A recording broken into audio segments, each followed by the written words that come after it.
The current council has a goal of strengthening neighborhoods. What does that mean to you? And would you like to see the next council keep that goal? What future city council actions do you think could help strengthen neighborhoods? There's a lot of questions in there. What do I think the goal means was the first one, I think. The goal to me means you're empowering residents. A municipal government spends a lot of time empowering investment. It's kind of the nature of what we do. You know, we have a planning staff that works through investors in their properties. We look at those properties. Maybe they'll bump into problems and we can make improvements in the process or the code to help people accomplish goals. We spend a lot of time doing that. But I think strengthening neighborhoods is empowering our citizens in that same way, bringing them together, helping facilitate relationship building among them. For the last time I ran, one of our big conversations was that culturally our community was changing, either in terms of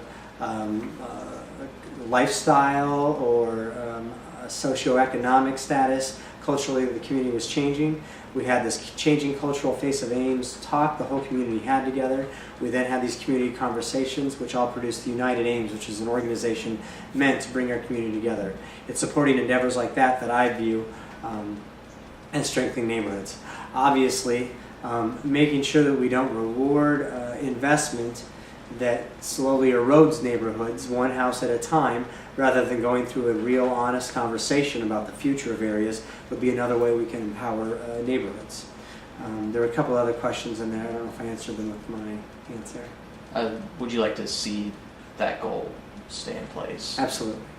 I think what we forget, and I call it lifestyle integration, and maybe it's nerdy and I don't even know if it makes sense, but it makes sense to me.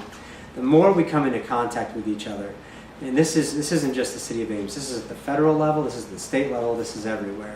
The more different kinds of people come into contact with one another, the more their lifestyles integrate, the more they are going to gain perspective on the others and people who are unlike them, and I think the more balanced their perspective will be.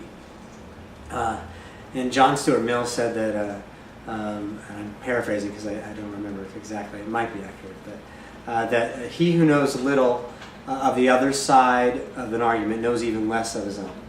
And I think it's a big statement in terms of making sure that you are talking to people who are not like you, and you're having conversations that teach you something, not just reinforce the same thoughts you've had 100 times for the last 20 years. And I think that's something that I think is very, very important in terms of building community. And strengthening neighborhoods to me is making sure that we're constantly reinforcing avenues to make those kinds of connections take place. Is there anything else you'd like to say? I just, on my three reasons in particular in terms of issues that I'm running, that inspired me to run one more time. One of them is Campus Town, obviously, because I have some investment there.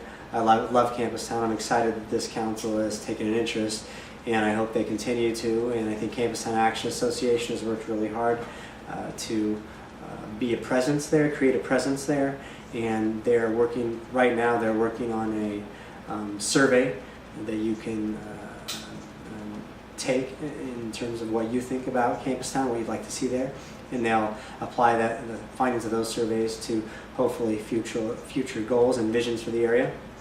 The other one is branding. I'm just excited about finally having a presence outside of Ames that is not just whatever big issue might be going on in Ames, which is kind of what we've had going in terms of bringing communication for the last 50 years. So that would be exciting to finish that up. The last piece is this industrial concept.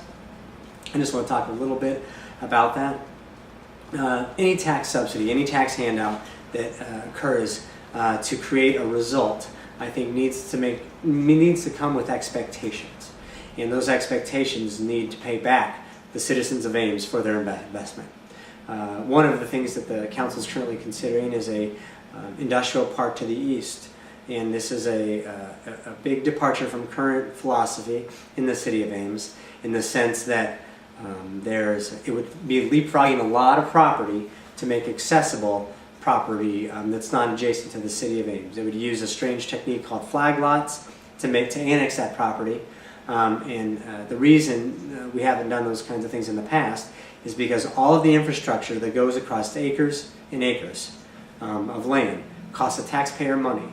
And if that infrastructure, if the future fire service, the future police service, the future, the current investment in water, sewer, and then upkeep of all those infrastructure pieces, all of those things aren't paid for, then we carry the note. We loan the money for this business endeavor, and we pay the principal and interest.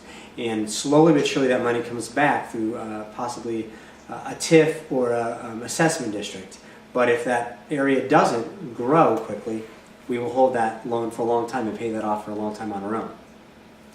I understand the value of these kinds of investment. It makes available commercial land for possible job creators and for large investment in our community. And if we can guarantee those pieces, I think that's great.